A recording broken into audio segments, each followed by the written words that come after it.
tegevus on tegelikult kogu aeg sama olnud, valmistume positsioone, patrullime, eksitame vastast, et meie põhipositsioone siis heastataks ja hetkel tegevus jätkub, kuni vastane siis meieni jõuab.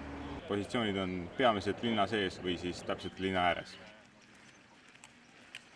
See on ülihuvitav kogemus ja et enda ajateenistuse ajal me nagu väga üldse ei saanud kuskil linnas niimoodi ringi jalutada ega lahingut pidada, aga nüüd on väga positiivne tagasiside olnud igalt poolt. Et ma ise ei ole veel üheski tsiviiliga rääkima sattunud, aga lehvitatud on, signaali on lastud ja igatahes huvitavad pilgud on igal pool. Et me oleme oma pataljoni reservrühm, see tähendab siis, et kui midagi on vaja, siis me peame kiiruga kohale tulema.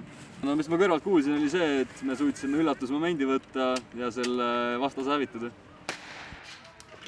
Enne reservi meie viimane õppus, võtke täiega ja võidelge.